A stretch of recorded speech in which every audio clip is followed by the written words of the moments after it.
Welcome back, everybody, to another episode of the Fully Corked podcast. My name is John, and I am joined here with my co-host, Charlie. Heyo. And I think we've got another good episode for you this week. I'm really excited to be drinking a French wine. It's a white wine, which is always very nice. I know Charlie is a little partial to the white wine and Summertime. and good thing because Charlie, you're going to be the blind tasting candidate today. I am. I'm excited to have the honor and ready to get into it. As is standard practice now, we will introduce the wine and then we will get into a little bit of our weekend recaps and just what we've been getting up to lately. But starting off with the wine. So I'm holding it up to the camera here. This is very French. It's from Val de Loire, which is the Loire Valley.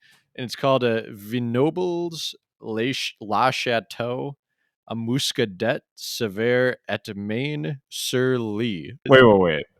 Hold up your bottle to my camera. Uh-oh. I got the Vouvray. I guess we're both going in blind on this one. Oh man, well, yeah, double trouble blind taste testing. That's very on brand for us. When we spend up on a bottle, we do not buy the same one. It was a little too French for our liking. We couldn't get it figured out at TJ's. Credit to the sommelier at TJ's for throwing some curveballs at us. Oh my gosh, we're rare. This is our first bottle miss in 19 episodes. So. Kind of embarrassing to have even one on this. Yeah, it's kind of tough, but it's in line with a number of the issues at least I've been having today. So I mean, Charlie, just enlighten us. What's going on? So John is on a tight schedule. He's got calls. He's got things after this that he must do. And so we were very tight about the start time today. I start firing up the computer with 10 minutes to go, making sure everything's working. The webcam, which has been an issue, fails again. I do all of the nonsense, driver update, restart the computer multiple times. I adjust my video settings down, doing all these things that have either worked in the past or like gotten me one step closer, and I keep getting camera not found. So I'm feeling like a total boomer. I have no idea what's going wrong. I mean, I'm just forced to assume my computer has quit again. And so then right before the call, like we're already running late, and I'm like, dude, I hate to do this, but I gotta call my buddy because he's either got another laptop for me to record on or he's got an external webcam. He's got something for me. So then I go over there. You want to know what happened, John? Yeah. Because you can see me now. And it looks the same. I'm not on an external webcam. I have one just in case this falls out. But I'm saying to him, he's like, yeah, open up your camera. Let's make sure this thing works. And I turn on my camera when I get to his place and it just starts working. So I look like it's like when you go to IT support and you're like, this is my issue, and the issue doesn't exist when you show them and they kind of like look at you. I just felt so dumb. I mean, I do not know what the root cause. So there was no fix. There was no fix. It was just turn camera on, which I promise you I did many times. You tried that one? Yeah, like that wasn't the new idea, but it just worked, and now it continues to work. So just needed a second opinion. You needed a wingman or a buddy. Yeah. Yeah. Dude, this stuff it's just out of my grasp sometimes, and so it's good to have some support. I feel like with tech issues, I just want to like do the same thing over and over and over again until it starts working. Like I don't want to really focus on solutions. I want to just like do it the way that I know continuously until I either get so frustrated that I just give up or it works. Dude, and that's the thing. I was sympathizing with some of these people who there's been changes in the world and they do not want to adjust to those changes and they're frustrated. I was feeling that way today. I didn't want to make a big sweeping change. I wanted the thing that used to work one way to work that way. And I was getting very frustrated, dude. Like I was I believe it. I feel like I'm like not that often on a week to week basis angry about something. And I was so pissed. I couldn't believe it. Like when I went over to his place and it worked, I just couldn't, I didn't know. I could not believe it. I was so rattled. I still am. I don't know what the hell went wrong with it. I don't know why it wasn't working. I just know that when it wasn't working, I was ready to break my computer over my knee. Like I was furious. Well, hey, cheers. Yeah, Sounds like yeah. you need a Take drink. take the edge off. Wait, so Yeah. okay, I introduced my wine. What are you drinking? What I'm drinking is same, company makes it, but it is the Vouvray. What is yours? The Muscadet Severe. Mine is, yeah, just Vouvray. So talk to me about I know you were in Tahoe this weekend. Yeah, it was the annual boys trip. My invite must have gotten lost in the mail. Yeah. Well, it was, my high school buddies. We've been doing a cabin trip for probably the last 10 years now, and every time it encompasses me flying home to Minnesota, getting into a car and driving for 4 hours to a cabin in the outskirts of Wisconsin, which is very fun, and it's an awesome place.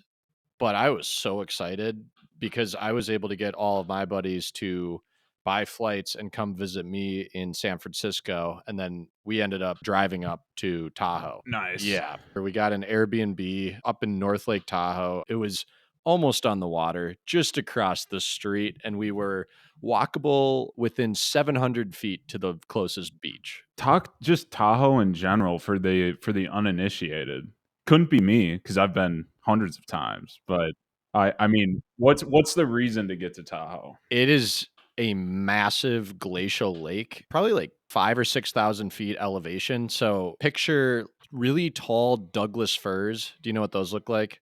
They're just kind of like smaller redwoods, but they're like these gorgeous Mhm. pines everywhere, like covering the lake. Nice.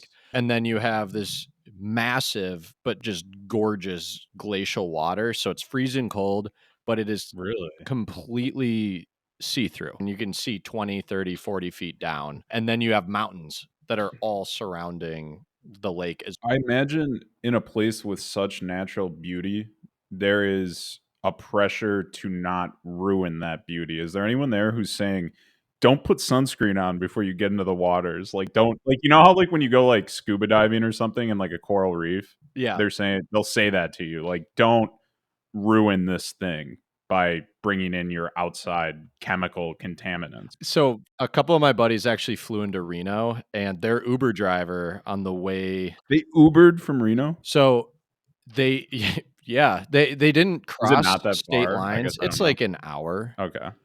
They didn't cross state lines because I guess like Uber can't do that or something. And their Uber driver on the way there was telling them that it's one of the cleanest lakes in the entire world and that they can drink the lake water. Mm. And they were telling me that.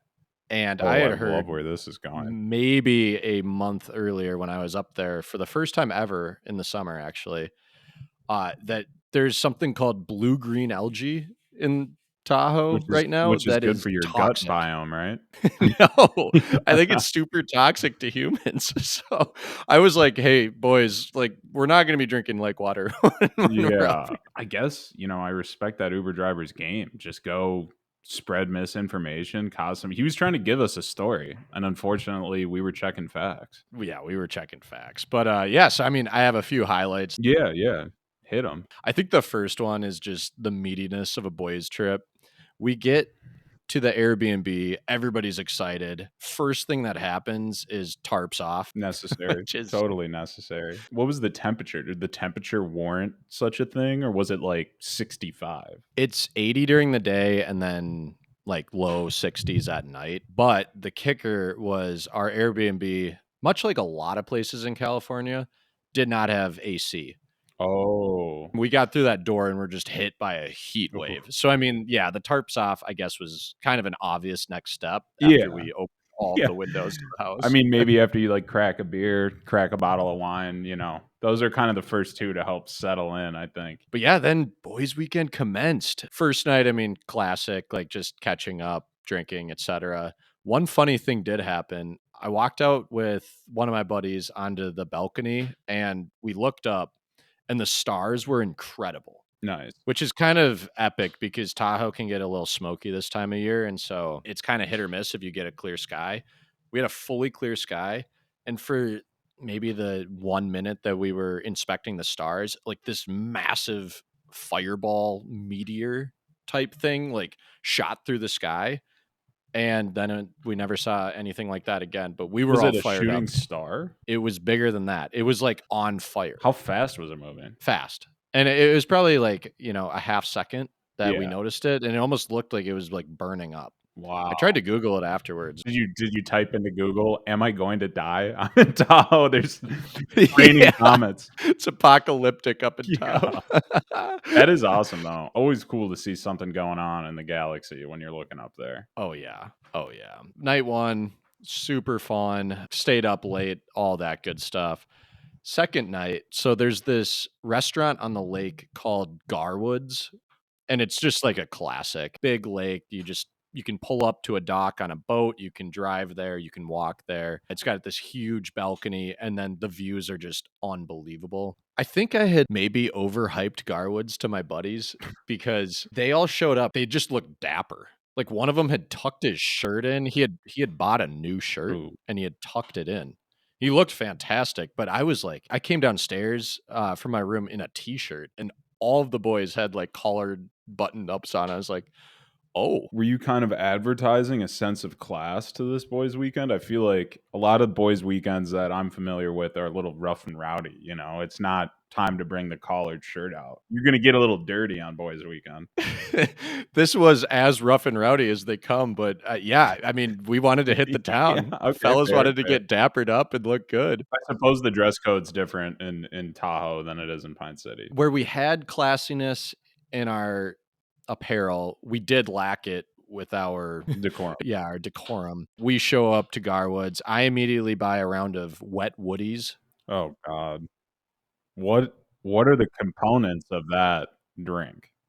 A wet woody? Can you imagine a more unappealing name for a drink? If you have more than one of these, you will feel it in the morning. I mean, it's like a frozen slushy with like No. 4 shots dumped on top or something. Like, they are Wow. potent, they taste extremely sugary. They're, like, pretty good, but you need one. Dude, wait, I need to interject here because I actually heard of something similar to that. I had a friend go out of town to Iowa the other weekend, and he said at one of the places he stopped, they were serving wine slushies.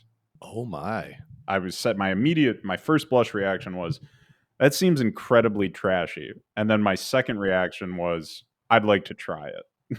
Like, 'cause dude, you know, I like slushies, like an Icy's classic 7-Eleven slushie, pounded those 24/7 in college. So, you know, I have an affinity for that drink medium. Is it classier than a traditional slushie? It has to be. I think a cocktailed slush anything's classier than, like, I mean, a baseline slushy is like a soda slushy. You of all people should be like, "That's bottom rung," versus throw some liquor in it, like, it classes it up a little bit. Well, actually, I'm not sure. That's a good I don't question, know though, actually, right? it's a Like good question. I don't know. I mean, maybe it's just all not classy. I'm not sure. in lieu of the not classiness of this slushy drink, we decided to get a bottle of wine at dinner. Nice. What'd you go with? Yeah, very nice. We went with a red. We all ordered steak. I mean, you can get pretty good food at Garwood's. And then I wanted to keep the party going, so then I went back to the bar, ordered us a round of espresso martinis, Nice. and at that point, we were pretty tuned up, and I ran to the bathroom. I come back to the table, and I walk in on one of my buddies, shaking my other buddy's hand, saying, "I will run grandma's marathon next year." Oh, And I've then been there, I've done that. yeah, I was gonna say, I know somebody who's done that You too. can't sign up you cannot commit to a marathon when you're fully sober. It needs to come when you're like, "That's not so it's only 26 miles. It's not so bad." But for him, there's no backing out. It's kind of a contract because multiple cameras in his face filming him saying, "Are you certain that you know what you're agreeing to? You are agreeing to run 26 miles at grandma's marathon." And he looks in the camera and he goes, "I agree." And so Wow. he's locked in.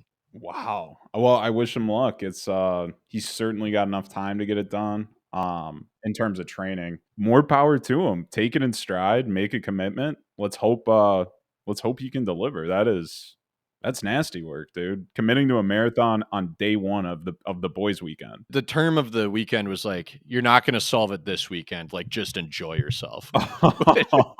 There's always tomorrow. You could have some gluten now. but not tomorrow. I actually didn't snack. Wow, I good. did hammer the gluten. I had like 5 pizzas on this trip.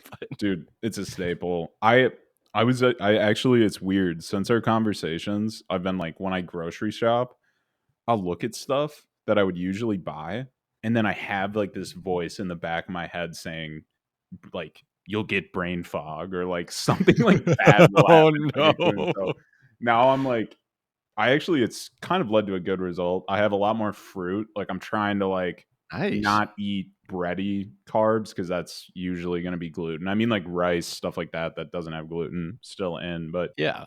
Yeah. yeah, you're changing lives, John. How are you feeling these days? I feel pretty good. I feel a sense of mental acuity that maybe had escaped me during Ooh. my kind of gluten relapse of the last 4 or 5 years. Yep. So, like, I don't know, we'll see how long it lasts, but, it probably is a good thing. I mean, I don't necessarily think anybody needs to cut it out entirely, but to just, like, have a focus on, like, less gluten, because so many people are, like, they learn later in life they're gluten or lactose intolerant, and, like, Yeah. if you're sitting around wondering, like, "Why do I always feel like shit?"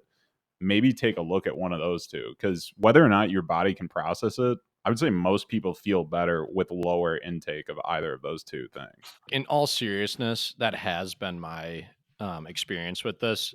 I'm slightly gluten intolerant, and I was eating it a lot. Like I love pasta, and you Yeah. know me, like I love mac and cheese, Mhm. and so that's just such an easy dinner in a pinch. Where I just, but then yeah, I'd like wake up feeling terrible. Yeah. And you don't really recover from that either, especially if it's the first thing you're putting in your body.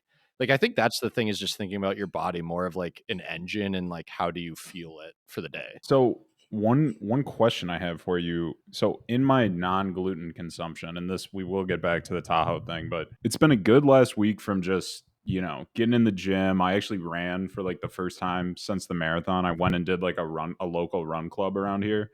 And coincidentally, the one I did was when it was pouring rain, like thunderstorm level, like super torrential rain. So it was like it's closer to a tough mudder than a run. Um, but, it was sweet, but I remember thinking, like, when I was in the marathon and eating a ton of food, I just wasn't that sore, like, muscle-wise, but I think in the absence of gluten, which is probably the better likening would be just a way lower calorie intake because I'm not eating a ton of gluten. My soreness is crazy, like, from, like, lifting, like, running, everything, like, it's just maybe I need to eat more food that just isn't gluten, but as it stands right now, I'm just kinda like, "Wow, I can, like, really feel this stuff a lot more not eating gluten." Interesting. Haven't had that in my experience, but like I told you that I got sick when I gave it up originally, which apparently is a thing. So Yeah. I would Maybe I'm understand just, if like, weak, like, that type of sickness, like, I don't have a cough, but, like, you know how when you have a cold, you're, like you feel a yeah, little you're achy. Yeah, yeah, it could be Yeah, that, the it could gluten be flu that. got you. Gluten flu, dude. Okay, so you're in Tahoe, night 2, fast forward, then what happens? Garwood's just divulged into exactly what you think it might have when the drinks are flowing. You know, just call it a movie and we'll move on. I mean, I was Alright. up like super late that night. I was up until like 3:30 in the morning. You know how you just kind of lose track of time and all of a sudden you're like, "Oh my gosh." I had to be up at 7:45 the next morning. Oh my god. I mean, talk about being in shambles. Oh, yeah. And Yeah. I remember like I get into the bathroom to brush my teeth and I'm just like one hand on the counter. I can like Oh, feel it all no. cold. You know, when you're just like overwhelmingly rocked, like for Yeah. lack of a better term, like I was just like heart palpitations, Yeah, like I'm breaking body out into a general sweat. body unwellness. It's Feel like I'm so like rough. vibrating or something. Yeah. There's something just direly wrong. Your computer camera won't start, nothing's going right. Exactly. Oh, if I would have tried to fire up the computer camera at that moment, it would have just combusted. Yeah.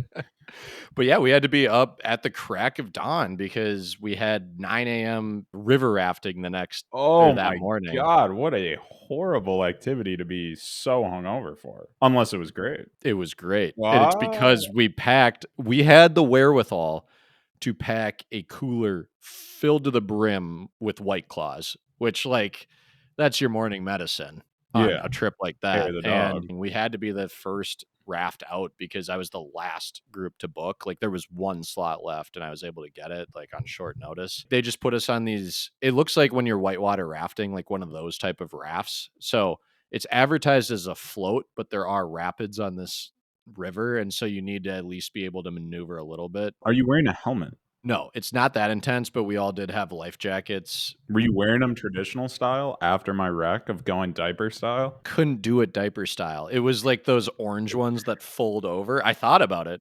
I remember our conversation. I was like, "I would make Charlie so happy." It would have made me happy, but at the same time, if you're just in the dumps and you show up, you're like scrambling to get there in time, and then you put your life jacket on upside down, they might start saying like, "These guys, we've seen enough. Like, go ahead and pack it up, These go guys aren't home." good to go. Yeah. The guy loading us in, though, he goes, "No rules out on the river." Okay. That's equal parts exciting and horrifying. Yeah, we had to sign a waiver for this. I Yeah. mean, it's real deal. So I've got a question for you. As Yeah. I've also done some rafting in my career, and one thing that I think is interesting when you raft is your interaction with people who are not in your group. Were there any troublemakers? Were there any people kind of interfering with your vision of the rafting? Or was it kind of just you in your own little world out there? Well, luckily, because we were so early to the rafting, like number 1 time slot, we were the first one down. Like, it was pretty much like us and then a bunch of families. And so that made for a slightly challenging situation because we didn't really want to be near kids. No. Yeah, the anti-symbiotic relationship there. So half of our rafting excursion was just trying to avoid families. So I mean, we're going down the river. Everybody's got a few drinks in them. Hair of the dog. We're feeling real good at this point, and we decide to disembark on the sandbar. Just pulled the raft off, and everybody had to go to the bathroom. The river's freezing, so instead we take to the forest next to us. And then all of a sudden, I just hear like one of my friends just losing his mind laughing. And I'm like, wonder what's going on over there. Yeah. What And happened? so go and regroup with all my buddies. And I guess a different friend had kind of like snuck off into a different part of this wilderness. Some like older hiker didn't see or hear any of us. Like, I think was actually lost because there was no hiking trail here, Mhm. and walked and got within a foot of my buddy, and he's going to the bathroom and just makes dead eye contact with this From guy. a foot Didn't say a away. word from a foot away. Ooh. Neither saw each other coming and, like, just stared him down, and this hiker kinda just had to, like, keep going on his way. Yeah. I mean, I think I would be very scared, dude, because one of my things when I'm hungover is I get like a little bit of doppelganger syndrome where whenever I'm out and about, I think I'm seeing people that I know. Like if somebody on the street waves to someone who's not me when I'm hungover, I assume I know them and I'm like, do I wave? Do I not wave? I don't know. Yeah. Do I know this person?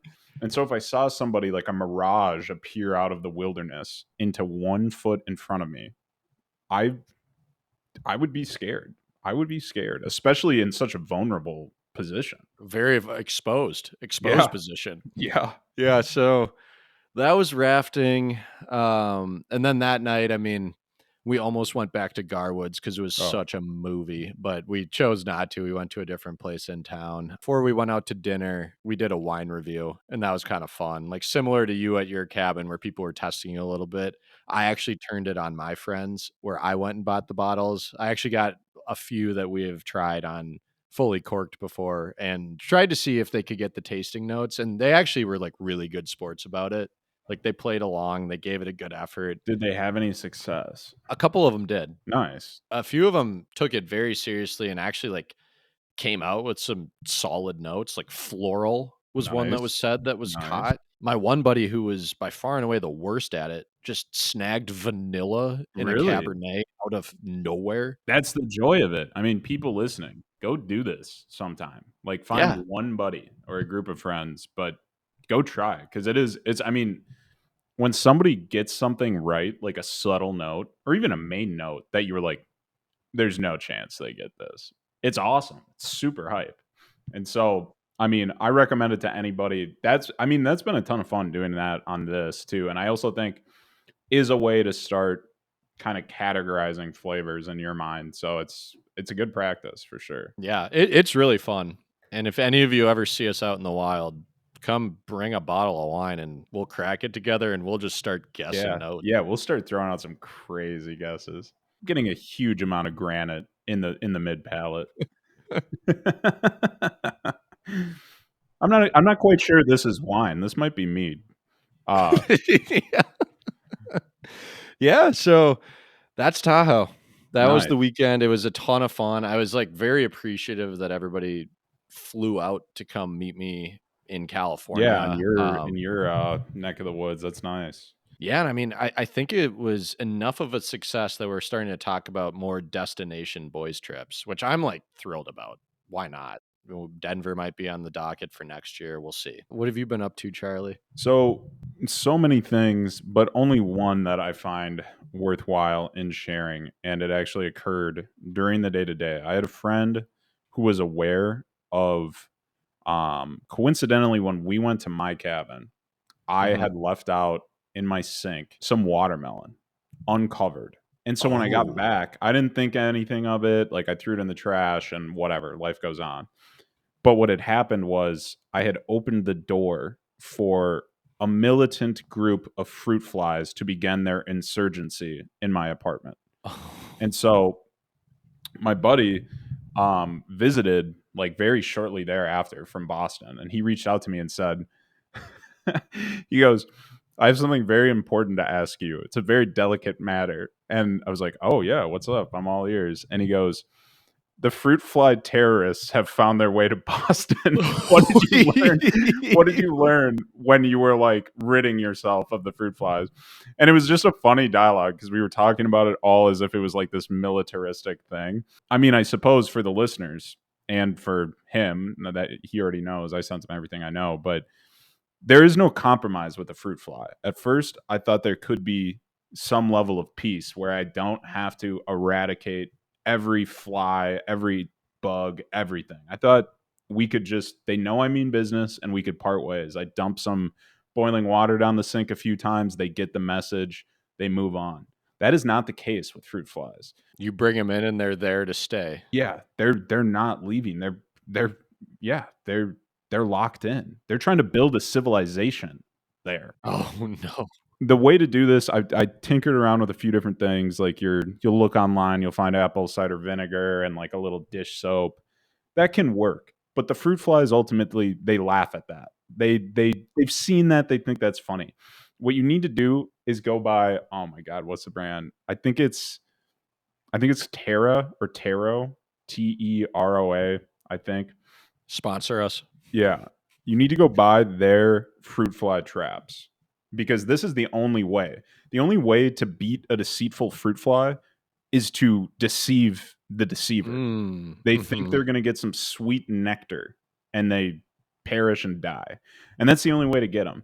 And there's no middle ground. You just have to go scorched earth and destroy all of them. And I would say too, while dumping boiling water down the sink doesn't really do anything, it does feel good to be proactive against the insurgency because leaving a trap out is so passive. You're just like, I mean, it works way better than anything else, but you know, you kind of prefer to be active as you're trying to rid yourself of these fruit flies. So again, that was just a funny thing from earlier today.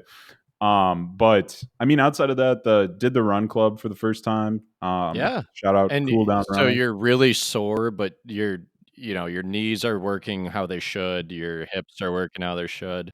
My nips, did you say? No, your hips. Oh, yeah, hips You and got nips the are chafing on intact. the mind still. Yeah, It's yeah, still dude, fresh. I've PTSD. But, yeah, it was good. I did feel, like, a little bit of left knee discomfort, but the good thing was it wasn't at all like the marathon where, like, it lasted. It was kinda just in the moment. I chalk it up to, like, getting back into it type growing pain, but it was a ton of fun. I mean, even despite like, I am not understating how outrageously torrential this situation was.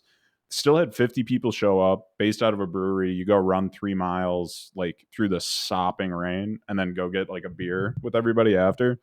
So it was a good energy boost on a Monday too, because I feel like some Mondays you just wrap up work and you're like, I'm so tired. I'm just gonna do nothing. And so that was nice. And I think I'll see the run club again moving forward. So it was fun, and I was a little nervous like running again since the marathon, just because again, like the knee pain. But at some point I was just like, it has to happen at some point. So why not today? Would you categorize yourself as a runner now? No. In the training, I at no point would I have, like, said that. I think it's hard to, like, not if somebody were to say, "Well, you're a runner, you ran a marathon," I'd be like, "Well, yeah, I guess." But it's never, like it's never been including in my training my forte, nor what my favorite way to get exercise is. Dude, this is actually the perfect example. I played tennis for the first time the other day. That's the type of enthusiasm I want to have when I'm like working out. And Yeah. I can capture that if it's like weightlifting too. It's just like I wouldn't say I I'm a feel runner. like a puppy chasing a ball when I get to play tennis. I get so excited. Like, that is such a treat for me, and that is how I like to consume my cardio. Yeah.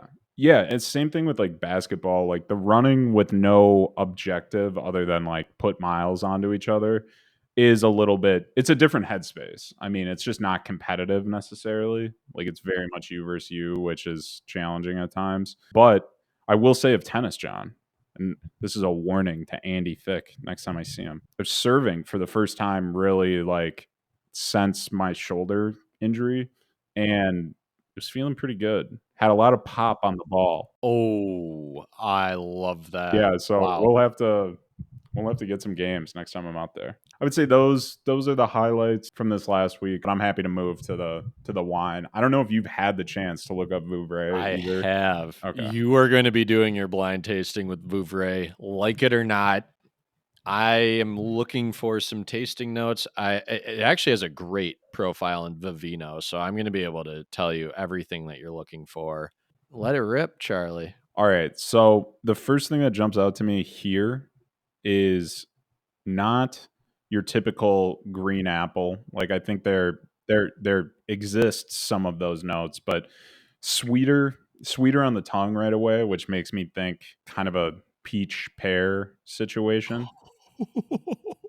Oh, Charlie, Am I cooking? you did not just do that. Could it be both though? Is it It both? is. It is. You just hit Of both. course. Pear and peach. Are you kidding me? Send it. That's your fruit. Nice work. No apple though? Because I do feel like There there is is apple in apple. there. So Yeah. apple is the third. It does not discriminate as to which apple you're tasting for. I think in mine there's yellow apple, so it may potentially that. But yeah, pear, apple, and peach are at least one category of the profile that you were looking for. So nice work. Thank you. Golly. So then we move to mineral floral notes. I mean, I detect this is not ambitious to say this on a white wine, but I'm not getting any sort of like spice profile here. No, Pretty honest Vouvray. I mean, there's no tricks in this one, which is nice. I feel that there is a sweetness that I have not. You're telling me that's all the fruit notes? Because there's something no, there's else. more. There's plenty more. I will say on the spectrum of sweet and dry, your Vouvray is leaning about 75% dry. Really? Yeah. So what the hell has gotten into my this is like a no gluten taste bud. Everything's different. The brain fog's gone. You're firing on all cylinders. I mean, you're Except literally that I 3 think for it's 3. sweet. Like I don't think it's super I mean, it's not like sitting on the tongue. I suppose I meant more like the flavor of it is sweet to the tongue, but What if I told you it was acidic? It's high in acidity. that would make me think it would be more green apple forward than it is. I wish you could taste this thing. I wish I would Yeah. have told you the right bottle. There's something else sweet in here, and it's what are I mean, don't tell me. I gave you a huge hint saying it's acidic. It's a sit. Oh, lime. Yeah. Yeah. Okay. There's earthy notes as well. And so there's Earthy. 2 earthy notes that you could potentially get, and I will tell you this, they're Completely different. I mean, this is just a throwaway to give myself more time, but we'll just go with a classic Stone. Yes, Charlie. Yes. We love to hear that. Hold on, No that doesn't give me way. too much time. Here, hold up. I gotta pour a little bit more. Maybe say a word or two about your wine while I pour up here. If only I had picked out the same wine as Charlie, but I am drinking, as I said earlier, the Muscadet Sevre et Maine. For those of you that know French, I know that is incorrect. And my wine is crispy, dry, and it is made from melon, hails from the Loire Valley. And it is exclusively sold in the United States via Trader Joe's, which I think is kind of cool. It's about $7. I will say I've been sipping this wine for a while. It's pretty good. It's light and it's dry and it's crisp. And I'm getting tasting notes of lemon, golden apple, white blossoms, and there's a stony minerality to it as well. I'm ready for my last guess. It's not the kind of necessarily the sweet thing I was hinting at, nor is it a mineral. I'm just going off. I don't even know. Going off, diving into the deep end on a just blind guess here. But we've tasted this before, and I think I've identified it. I feel good about this one. Oh my Are gosh. we back in Mezza Corona honeysuckle heaven with this one? We got any honeysuckle in here? No dice? No, no No. dice. Wait. Maybe the note that you were looking for is honey. I don't know how differentiated honey is from honeysuckle, but Yeah. Charlie, I It's think I've you're got about there. oh no, they have to be different, bro. They're different. Look up honeysuckle. You'll be surprised at what you see I there. don't even know what that is. I know. Me neither, dude. Oh. Hmm. Were you expecting that? No. I wasn't either.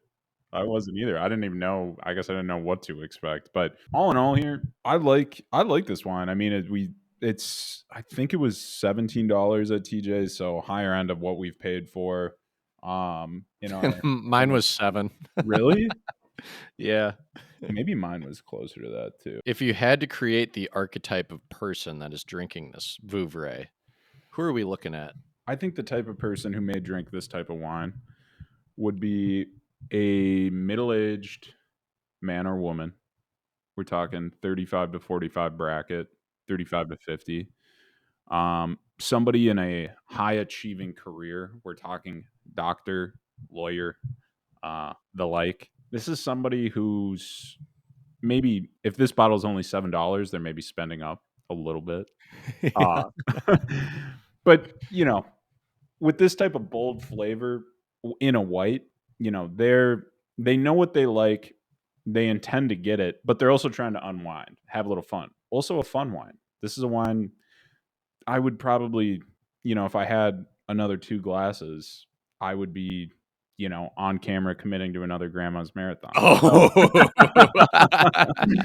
but it feels a little. It's got a little bit more class than some of the other wines we've had. Maybe it's just like French wine, Chenin Blanc, grape Oh, yeah. type feel there. But this could be Vouvray's new slogan: the wine of the high achiever. Oh, Charlie. That's where I'm going with Oh, Charlie, that is good stuff.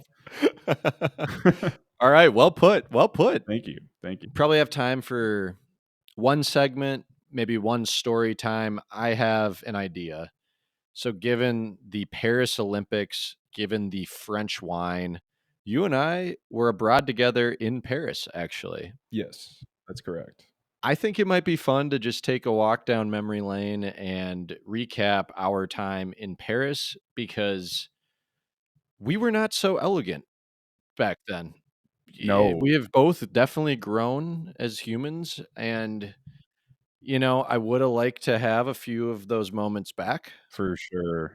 when I was first in Paris, but I mean, maybe we just share a little bit Yeah, about our I little echo time back. that wholeheartedly. I am not proud of my showing in Paris. We fulfilled every and mind you, we were with a group of maybe 6 other people we had known from college. So we were all meeting up in Paris for one weekend. John and I studied in Barcelona, so the most of our time was not spent in Paris. So I believe it was earlier in our abroad experience. It would have been our first time seeing some of our buddies. Some of them lived in Paris. Some of them were flying in from Budapest. But or I guess I won't speak for the group. I did every dumb American stereotype you can possibly do as somebody visiting Paris. I was very loud. I was very drunk. Those are kind of one That and was two. exactly what I was. That was 1A and 1B for me as well. I remember too, one of our buddies who lived there had gotten an apartment in like a really like nice residential kind of building as opposed to your complex of apartments that's housing Yeah. students. And I remember him saying, we got to be kind of quiet in here. We got to be mindful. There's like Parisians who live here and don't want people screaming. And I was like, okay, yeah, you got it. But we had just gotten wine from, they sell it everywhere there. So I can't remember. But We kind of always wanted to have a bottle on us because it's yeah, open so container. You can and just it's walk so around. cheap too. I mean, Oh, it's like literally cheaper €2 than and you can water. just yeah. But I remember I was tapping the bottle on his shoulder. I don't know what compelled me to do this in the elevator. This is like our first time up Wait, to his I didn't apartment. realize this was you. This You was were the me. This culprit. was me. It was I don't want to blame the manufacturer of the glass, but I'm forced to because this wasn't like a smash on the shoulder. Like I don't have that type of aggression in me, I don't think. But You the were on good bottle terms with them too, yeah. yeah, yeah, for all of the first 10 minutes I was there. The bottle breaks, creating an enormous amount of noise in this apartment that he has just said, like, "Don't make a ton of noise." There's also red wine and just all over the floor. Yeah, spilt everywhere, complete disaster. So that was bad. Kind of the start too. I Yeah, it mean, was and that right was where right out of the gates. other friends had set up what we called Santa's workshop. Yep. Santa's workshop was awesome. That brought back my Christmas spirit in that moment. That was pretty sweet. Please describe it. I was not as good at manufacturing as some of the other elves here, but we bought, I mean, copious amounts of just that like free, Rolling tobacco. yeah, rolling tobacco, or it's just dried tobacco, and there's a mound on this table. Yep. And then there was like three of our friends sitting together, like in an assembly line, rolling cigarettes. And a couple things about these cigarettes. One, at the end of the manufacturing process, very similar to Santa's list in real life, your cigarette you were awarded was based on if you were naughty or nice. And if you were naughty, you get a stubby, shitty one that somebody cranked out in like 2 minutes.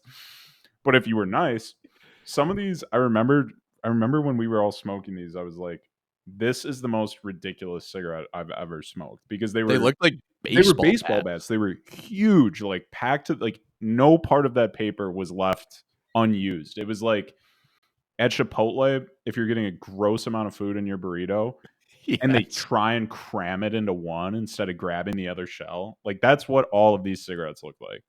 And so, that was another piece of what I was going to say was like maybe an annoying thing that we were doing out on the streets is I don't think that entire weekend, I feel like we were constantly smoking cigarettes and like creating a stinky, loud American scene everywhere. Yeah, whilst screaming in English. Yeah. Yeah. I do feel like at least one of our baseball bats that we had rolled, I think it's still hanging in the Louvre. Yeah. It could, on it, the level of craftsmanship, I think Mhm. could have been worthy to be honored at the Louvre. Dude, that is maybe my biggest regret of that weekend was I love museums and just paintings and art. And so the Louvre was a natural fit for me. I was very excited about the Yeah. Louvre.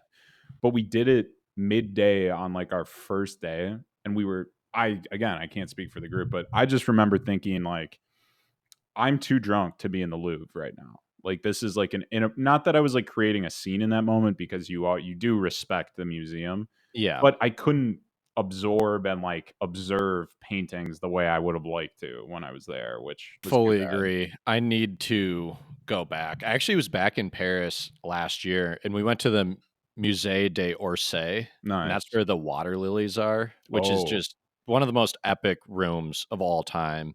I was dead sober, so just nice. way better, you know? Yeah. Like, Yeah, I'm sure, dude. you can actually appreciate the art. But yeah, I think I need to make it back to the Louvre. I remember moments into our walk after we had left, we pull up to our first landmark, which was the Notre Dame pre-burning. Yeah, crazy. And at that moment, I was iced with one of those double-decker Oh my Smirnoff god, I Ices, and they remember said, this, dude. "Ha, you just got iced in front of the Notre Dame." And so, I Yeah. mean, as the ugly Americans do, took a knee and just hammered a tanker of an ice. And I'm trying to think of, like, the ounce amount, but he is not understating that. I mean, it was like a freakish you wouldn't want to see somebody consume a water bottle of that size as quickly as that ice no, was consumed. It was just like a very, like, maybe to the observer, a gaudy show of just American indulgence and drunkenness, it sets With the no tone. respect for the location either. Not that it was in Notre Dame, again, outside of the front of it, but Let's be very clear there. Outside, in front, even not quite on the steps. yeah, just off the premises. Dude, I remember really liking, they had a Ferris wheel right by the Eiffel Tower. Did you go on that Ferris wheel? Can't remember. So probably not. But I climbed the Eiffel Tower. Do you remember climbing the Eiffel Tower? As in, like, walking up it or Yeah, I remember everybody we decided that we wanted to climb it, and then oh, and then we were everybody like, was "This just sucks." complaining. Yeah, it was horrible. Yeah, it was too hard. It was super hard, dude. It's really tall. You don't think about it. But I remember, Yeah. like, we didn't wanna wait in line for the elevator, so you could take the other option, which is just grind, like, 200 flights of stairs to get to the top. That was the way. I mean, I respect that decision making by us. We didn't have a good estimate of what we had in the tank, I think, in that moment. That's where Santa's workshop cigarette bats caught up to us, I think, a little bit. Yeah. Yeah, that's true. Probably the same night. I mean, we were only there for, like, 2 nights, right, or 3 Yeah, nights. 2 nights. So, obviously making the most of it. One of those nights, I tried escargot for the first time, and Charlie, it could not have went worse for me. I wanna believe that this was post getting iced in front of the Notre Dame, because the way that I ate this snail resembles that of, like, how a caveman may have approached it. Yeah. I just grabbed the snail whole, shell and all, and just popped it into my mouth. Just started chowing down, and it just crunched, and I got it was like eating pretty much tasted like eating dirt and sand mixed together. Like, it was, like, squishy and then crunchy, and I felt like I had glass in my mouth. Yeah. Very unpleasant experience. I remember, like, patting my tongue down, like, trying to wipe it off with all this shell I had. Oh god, I dude. didn't approach escargot for years after that.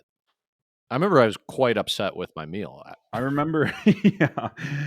Tell the chef I'm unhappy with this escargot. I mean, the other funny thing that I remember from that dinner was our host, he was also very overserved at this point, and I remember he knocked over and broke a table lamp there.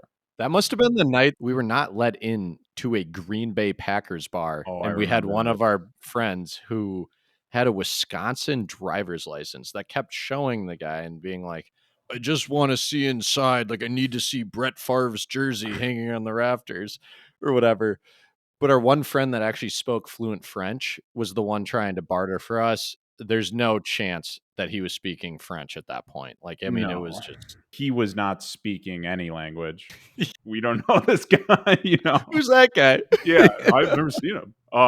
The end of that trip was just as tragic as the lowest of the lows because I think my flight was super early that Sunday because I left from the clubs like to the airport Oh, yeah. at Charles de Gaulle, which is very confusing airport for me Yes. when I'm super drunk. And maybe for most people, I Yeah, hope. I did. I think I was on the same flight. I mean, we were buying the most budget. Like, it was always Ryanair. Yeah. Yeah, shout out Ryanair. They'll never sponsor us, but shout Yeah. out It's one of those airlines where you land and people clap and cheer Yeah, because it was like a safe. and it's deserved in that moment. Like, if a Delta flight lands, you don't need to clap. Like, Delta, you paid an extra $200 because Delta doesn't crash their planes every day. Ryanair, I was on a flight coming back to Barcelona, and we landed and then ended up taking back off subsequently and then landed again. Nice. Puke bags were abundant. Like, that is Yeah. Oh you my never wanna god. feel yourself take back off after your wheels have touched ground. I wonder maybe it's better to not know the reasoning behind the second takeoff. rest your mind a little bit because it can't be good. Yeah, I'm trying to think. We did nothing Olympics like in Paris. Did we do any sort of competition or anything of like actual merit? No. No, no, no. Yeah, no, we didn't. We'll have to get back out there, dude. That would be. This is just wildly ambitious. That would be a good place to try some premium wines. What about a boys' trip or the first fully corked field trip? Do we go to Paris? A field trip to Paris. It's a little bit more than a field trip, but yeah, I would love to get back there. Honestly, I haven't been there since 2017. And Dude, it's epic. John, do you want to hit the outro and we'll Yeah. send our lovely listeners who we appreciate so much on their merry way. We really, really appreciate you guys for making it this far. Thank you And, for and love listening. you. And And love we you. love you. I hope you learned something today. I would say go ahead and go buy these wines from Trader Joe's. They really are very good. Mine specifically for my $7 price point. Charlie, yours may or may not be a little bit more expensive. A Yeah, we little, don't know. we, we don't know. Yeah, we bad job by the buyers this time. Hey, but what we do know is next week we're coming correct. It's going to be episode 20. That will be our last episode of what we're calling season 1. So we will be going on a little bit of a break. We'll take some time to just take stock, take inventory on the podcast, see what we can come back and improve. Maybe there will be a France trip in the works. I plan on spending my summer vacation licking pebbles, granite, chewing on straw and hay, just trying to build the palate, the intricacies of the palate a little bit more. I need to So, get my hands on some honeysuckle oh yeah, and definitely licking gravel. I mean, yeah. you got I to. mean that's a no brainer. That's where every sommelier starts. You start from the ground up. Hey, and on that note, go follow us on Instagram, go follow us on YouTube, TikTok, and thank you again for watching. We Yep. really appreciate it. Thanks everybody.